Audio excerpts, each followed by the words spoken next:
Hub. The complex is huge. It's like a small city.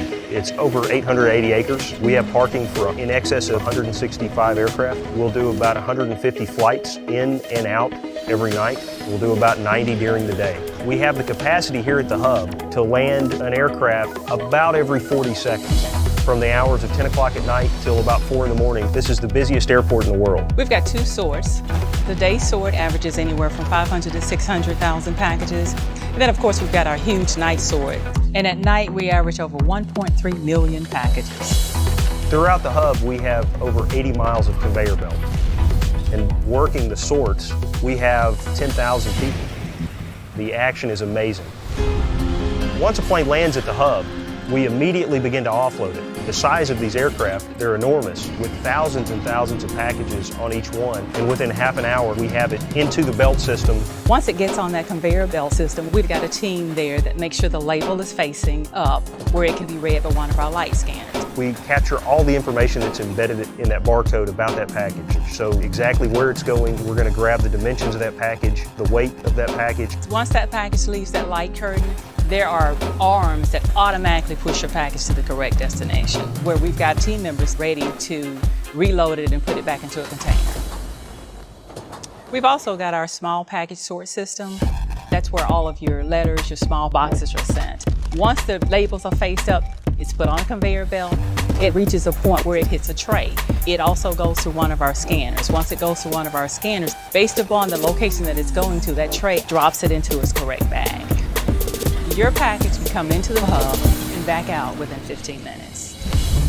Because of FedEx, these days we do a one-click order online, it's at our house the next day.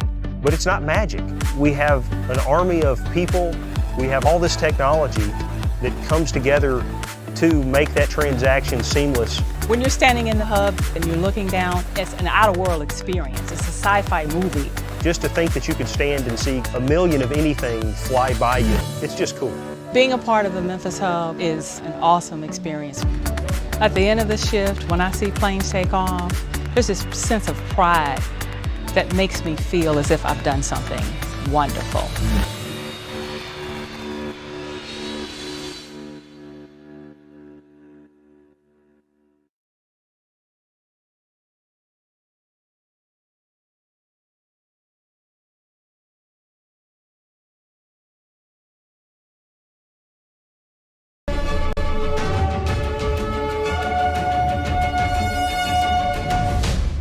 Good evening and welcome to NTD News. I'm Stephania Cox. Here are today's top stories.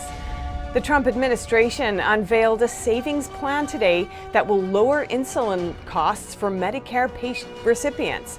The copay for the drug will be capped at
Good evening and welcome to NTD News. I'm Stephania Cox. Here are today's top stories. The 9th day of protests happening in Washington, D.C. today. Officials have said today's is the largest the city has ever seen. 2 police officers are facing assault charges in Buffalo, New York. It comes after they pushed an elderly man out of the way as they worked to clear an area.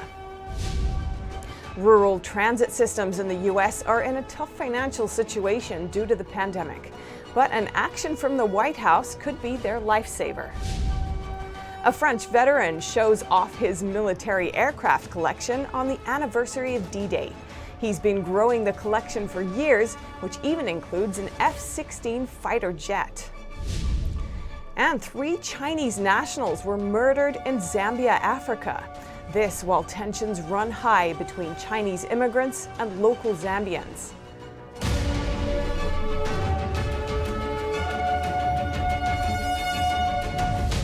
Another protest filled the streets in Washington today.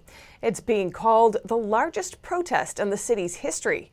The mayor and President Trump are at odds about keeping the National Guard on the scene. NTD's Melina Weiskup has more. Tight security in D.C. Saturday. New barriers and fences guarded the White House as the city saw its largest protest in history. Downtown, military vehicles and officers blocked traffic to make way for yet another mass demonstration after the death of George Floyd, who died during his arrest in Minneapolis last Monday. His passing has sparked protests nearly every day since, both nationwide and abroad. During Saturday's protest, the National Guard was present in case of violent outbreaks. But the mayor says she wants them out, writing in a letter to the president that she is concerned the Guard poses a safety risk. It's a stance Trump is at odds with, writing in a tweet last night, "The incompetent mayor, constantly coming back to us for handouts, is now fighting with the National Guard, who saved her from great embarrassment." Listen, there are so many things that I could respond to in that tweet, but I think that we all have to just refocus on what's in front of us. Yesterday, she changed the name of a street leading up to the White House to Black Lives Matter Plaza. Melina Weiskup, NTD News. 2 police officers from Buffalo, New York, are charged with assault after pushing an elderly protester to the ground. 2 police officers in Buffalo, New York, have been charged with assault after pushing an elderly man out of the way as they were clearing an area. A local reporter captured the moment on video. The man falls backward and can be seen lying on the pavement, bleeding from his head. The incident occurred during a George Floyd protest. The 2 officers, part of the area's emergency response team, were later suspended without pay. The rest of the unit's 57 officers resigned in solidarity with the 2 who were charged. State police are being brought in to take over for them. Buffalo Mayor Byron Brown described the elderly man as an instigator of the violence and destruction that has accompanied the city's protests. He said the officers were concerned with clearing the scene before protest violence could break out, and that the man was breaking curfew. Supporters of the 2 officers gathered outside 2 Buffalo courthouses. Many are also law enforcement or firefighters. They opened umbrellas to block TV cameras as the 2 officers walked to their arraignment. The injured protester remains at the hospital in intensive care. He's in stable but serious condition. New York Governor Andrew Cuomo is ramping up reopening plans as CCP virus deaths and new cases reach record lows. New York Governor Andrew Cuomo is set to reopen houses of worship earlier than expected. As CCP virus deaths continue to fall, the governor is ramping up reopening efforts. Deaths dropped to 35 in the past 24 hours. That's down from a high of over 700 deaths on some days in April. Cuomo is allowing houses of worship to open at 25% capacity at first. The governor says people will still need to practice social distancing. Houses of worship can welcome visitors back when the region hits phase 2 in reopening plans. Some areas of New York State are already there. New York City is set to begin phase 1 on Monday. On June 3rd, New York City reported no new deaths. That's after a series of deadly months that began in March and peaked in April. Confirmed cases have also been declining. In late May, daily cases dropped below 100, with the lowest number of confirmed cases on May 25th, when only 73 people tested positive for the CCP virus. New York City Mayor Bill de Blasio says between 200 and 400,000 people will return to work when phase 1 starts. Construction and wholesale operations will resume, while furniture and clothing stores will reopen for curbside pickup. The mayor also said the city's subways and buses are increasing service. But de Blasio threatened that any business reopening before it's eligible will face the consequences. France says its military forces have killed a top al-Qaeda chief. France's forces had been hunting him for more than 7 years. Abdelmalek Drukdel was al-Qaeda's North Africa chief, and France is saying its military forces have killed the key Islamist fighter after a 7-year search during an operation in Mali. French Armed Forces Minister Florence Parly took to Twitter to announce the news on Friday. Drukdel was among North Africa's most experienced militants, and he was believed to be hiding in the mountains of northern Algeria. Al-Qaeda North Africa was the dominant jihadist force in the region, staging several high-profile deadly attacks until 2013, when it fractured as many militants flocked to the more extremist Islamic State, as it seized territory in Iraq, Syria and Libya. It remained active in North Africa's largely desert and often scarcely governed Sahel region. Critics in the region have increasingly scorned Paris for failing to restore stability. Anti-French sentiment has grown as militants have strengthened their foothold, making large swathes of the territory ungovernable and stoking ethnic violence. Parly said earlier this week that about 100 special forces from other European countries would be deployed to the region to support French and regional troops. Today is the 76th anniversary of D-Day. The heritage of those who fought in World War II lives on at a certain French castle. Our France correspondent David Vives takes us there. At first sight, Castle Sévigné-les-Bains seems to be like any French castle, with its moats, towers, and vineyard. Except for one detail, a collection of around 100 fighter planes standing in the garden. The start of this collection goes back to D-Day. Michel Pont recalled when he saw U.S. troops and planes crossing Normandy. I was there when France was liberated. I'm so grateful to the U.S. because we got our peace back thanks to them. After World War II, Pont enlisted in the French army. Then he became a wine producer before winning 168 trophies as a race driver. But when it was time for him to retire, his first passion came back to him. Planes, with one objective, to give a second life to fighter planes. It all started the day he asked a French general he knew to give him a decommissioned plane. The answer he received was hilarious. A general answered me, "My men and I will deliver a decommissioned one to you. We just ask you to lodge and feed it, and to prevent it from drinking too much wine." One plane at a time, Pont expanded his collection. But then came the biggest challenge. Pont wanted a U.S. F-16 Fighting Falcon, a fighter plane designed for air superiority. Its production stopped in 1993. I asked the American embassy. They told me, "We never ever do that, sir." But you can't deny that Pont has some experience in how to ask officials for planes. I filled a full folder explaining why I need it, and months later they called me, "Get your mechanic people ready, we got one for you."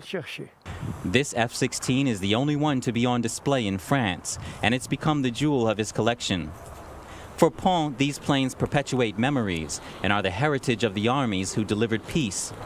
Reporting by David Vives, NTD News. A shipment of American oil destined for Belarus has just arrived in Europe. The order was placed after U.S. oil prices crashed in April.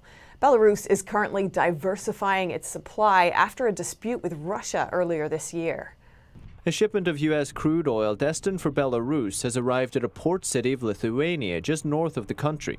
It was purchased just after U.S. oil prices crashed in April.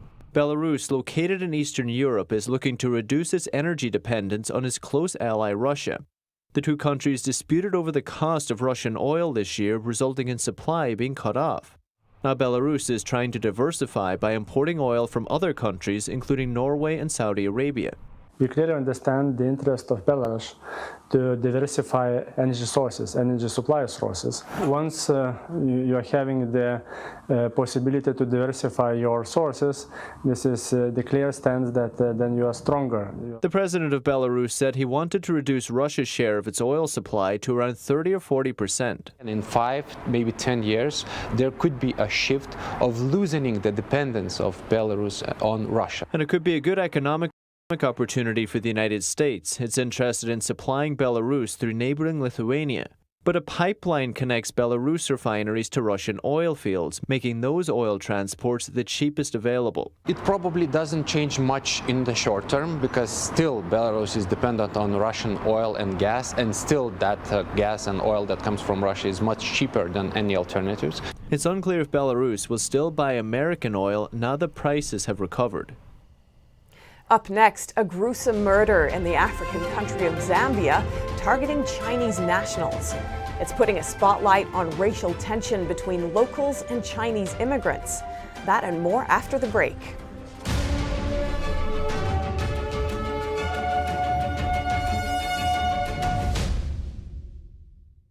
Just how is China's Communist Party exploiting the political unrest in America that followed the killing of George Floyd?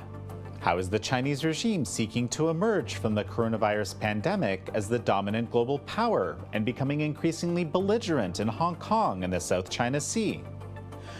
And for former Trump Deputy National Security Advisor Katie McFarland, what was it like being thrust into the Russia collusion delusion, as she calls it, and watching Michael Flynn's now infamous call with the Russian ambassador become a centerpiece of the allegations against the Trump campaign?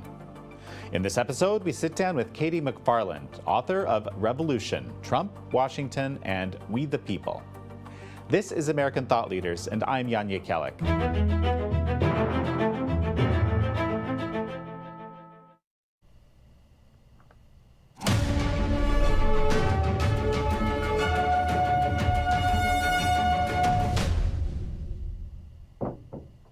A new global alliance of lawmakers from Western nations aims to hold China accountable.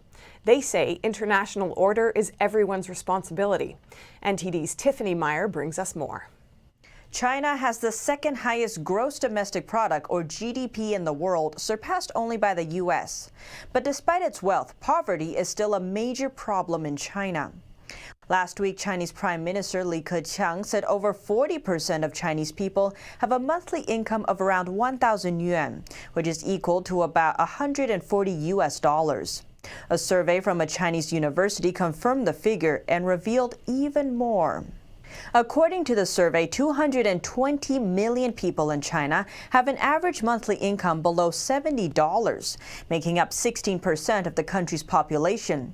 That's almost 70% of China's population, or about 1 billion people, take home an average monthly income of less than $280. For years, the Chinese Communist Party has boasted about how rich and powerful China is becoming under what it calls the leadership of the party. The Prime Minister's statement is an unusual one. It's rare for a top official to say publicly that the Chinese people are actually very poor. Soon after, netizens took to the internet in response. Some said they felt they had been deceived by the CCP. One user wrote, "One thought is always circling around in my head. Everything in China is fake, except the fake itself is real." Lawmakers from around the world are uniting to form a new coalition in response to the global challenges posed by the Chinese regime. The Inter-Parliamentary Alliance on China, or IPAC, consists of 18 politicians. The group's mission: to hold the Chinese regime accountable to international order. The effort comes amid rising tensions between the U.S. and China over issues like virus spread and Beijing's new Hong Kong law. China, under the rule of the Chinese Communist Party, represents a global challenge. One which will define the next century. It is a challenge which touches all of us. In fact, today, China is authoritarian at home and ever more assertive abroad. By standing together, we will be able to keep the rules-based and human rights systems true to their founding purposes. The group aims to safeguard international order, uphold human rights, promote free trade, strengthen security, and protect national integrity. Countries represented include the U.S., Australia, Canada, Germany, Japan, Lithuania, the Netherlands, Norway, Sweden, the UK, and members of the European Parliament. Zambian officials are probing a case involving the murder of 3 Chinese nationals as tensions rise between locals and Chinese immigrants. 3 Chinese nationals were attacked with iron bars and then set alight in the southern Central African country Zambia. The gruesome murder case happened on May 24th at a Chinese-owned clothing factory. Zambian police have arrested 3 people suspected of the murder, and local officials vowed to investigate. The victims are a 52-year-old wife of the clothing factory owner and her 2 male employees. So far, the suspect's motive is unclear, but Chinese media reported that they previously had business contact with the victims. Zambia's ambassador to China said this is a single incident that does not affect the relationships between Zambia and China. But media reports show that in recent years, the African country has seen an increase in tension between locals and Chinese immigrants. According to a BBC report, some Chinese factory managers have been forcing local employees to sleep at work to stop the spread of the CCP virus.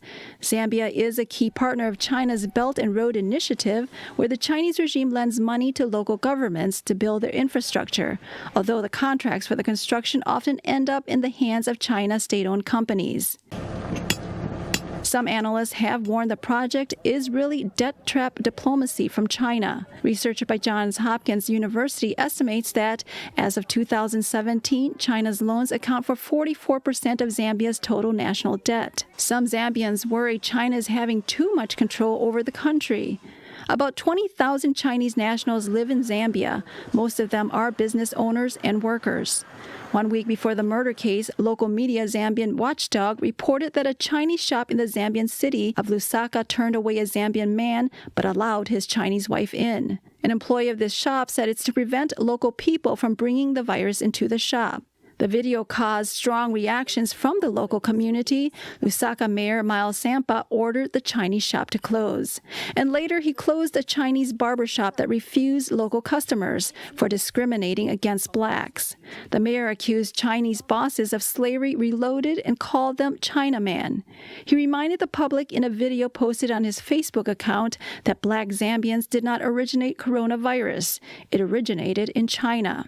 A week later, the mayor apologized for closing those Chinese stores and using derogatory language.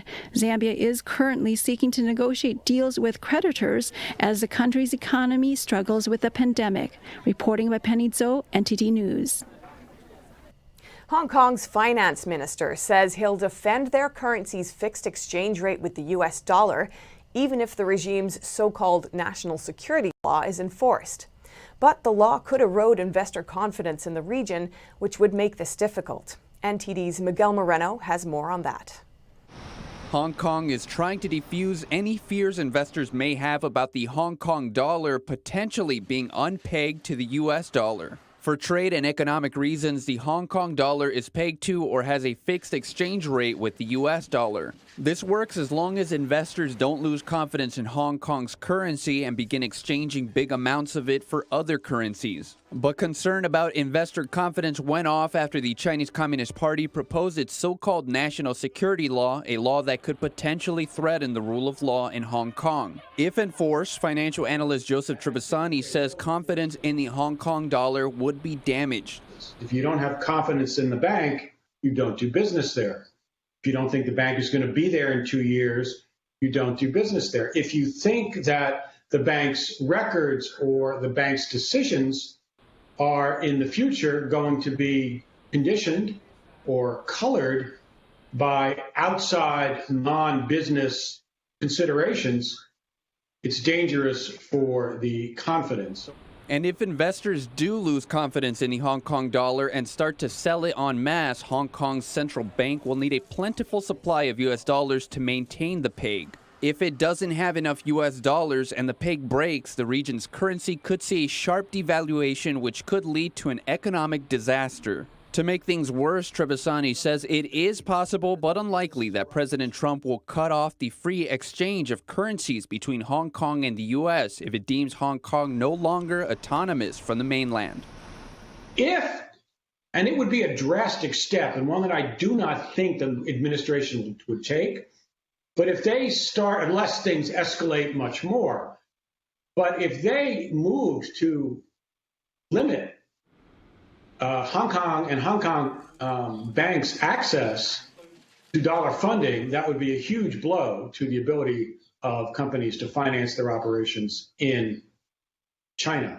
Mainland China also relies heavily on Hong Kong's economic prosperity. The region enjoys special trading privileges that the mainland does not and works like a funnel of foreign money into China. In this light, it looks like China would be shooting itself in the foot with its national security law, but analysts are also speculating that this could be a way of stomping out the widely covered Hong Kong protests.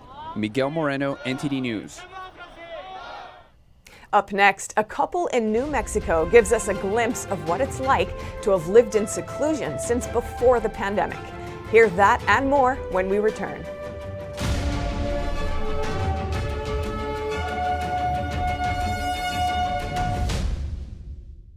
"90% of news outlets in the United States are controlled by 6 corporations.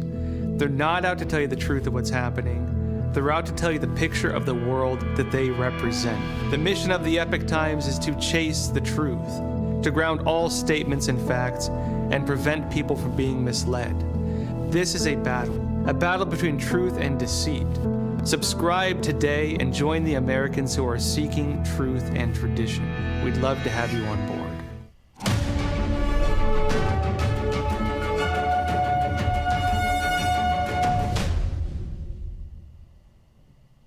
Few people are as accustomed to self-isolation as Wendell and Marianne Hardy, who have lived in the wilderness of New Mexico for 3 decades.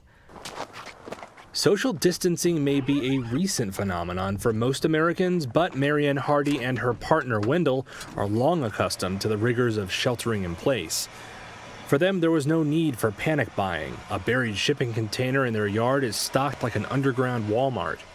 All this is the stuff we've canned over the years, and it goes all the way behind here, and I've got notes that tell me what is back there, so if I'm looking for something like flour, I can look on these lists and know exactly which box it is.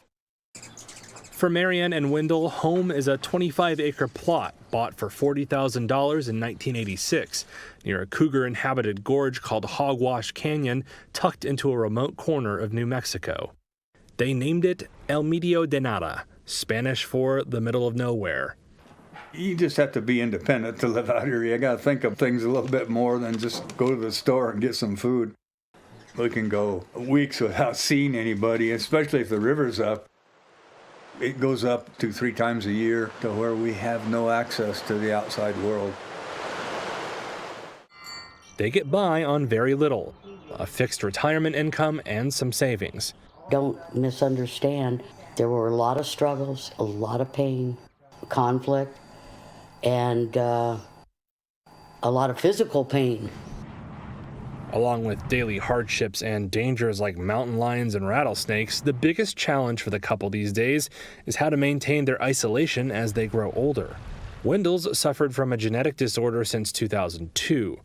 For now, it's under control, but he's dependent on insulin for diabetes and has already survived liver cancer. Even so, he's adamant their days of living among others are behind them. We're lucky and pleased for every day we get to live out here. In London, a group of flying enthusiasts make the most of the empty airspace over the metropolis. Let's take a look at some of their spectacular views. A decrease of air traffic means these pilots in London can now fly over areas where they're not normally allowed to go. There's no smog anywhere. The visibility is staggering. We've never had visibility like this. Flying enthusiasts have been taking off in these vintage Tiger Moth aircrafts to sections of East London's airspace that are usually unavailable because of air traffic to and from London's city airport. Fly along the Thames barrier, and just looking at the London skyline is just so magic. City Airport hopes to resume domestic and international flights in July, but it's still uncertain, particularly as the UK government will introduce a 2-week quarantine on international travels. But one thing is for sure, these biplanes will be flying the skies for as long as they're allowed. It's just a classic, it's just a beauty. It's something very romantic about it. And from the flying point of view, it's quite a demanding little aircraft to fly. Instead of a Boeing or an Airbus overhead, Londoners are now likely to see vintage biplanes with just a passenger or two. Coming up, South Korea's largest water park reopens. but with restrictions in place. Find out what's changed after the break.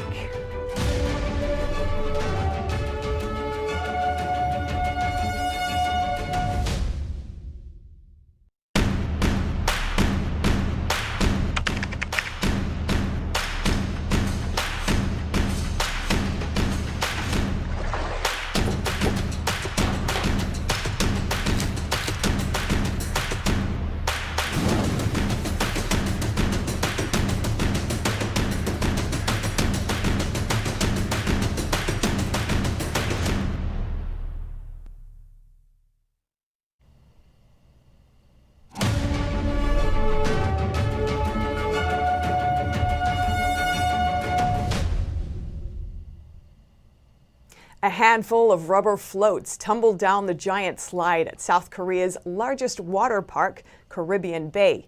Its first day back in the business since the pandemic hit. Rubber floats tumbled down the giant slide at South Korea's largest water park on Friday. Its first day back in business as restrictions in the country ease. Only one ride was operating at Caribbean Bay, located in Yongin, southeast of Seoul. But for 9-year-old Lee Ji-woo, this was more than enough after weeks of closures and self-isolation. It was so boring and stuffy studying and watching TV at home, so it's really exciting to be outside. While South Koreans will now be able to splish-splash through the summer at Caribbean Bay, new social distancing rules will make cooling off more complicated. Under government guidelines announced for South Korea's water parks, people will have to maintain distance in pools as well as locker rooms. Plus, the operators of Caribbean Bay, Samsung C&T, are implementing additional restrictions. Visitors must first fill out an online health form and then have their temperatures checked before being allowed in. Inside, employees carry out disinfection operations every hour, and everyone is asked to wear face masks when not in the water. The park provides plastic bags to keep masks dry when not in use. While there were fewer visitors than usual on its first day open, more are expected as summer gets underway. And that's all for now. Thanks for tuning in. I'm Stephanie Cox.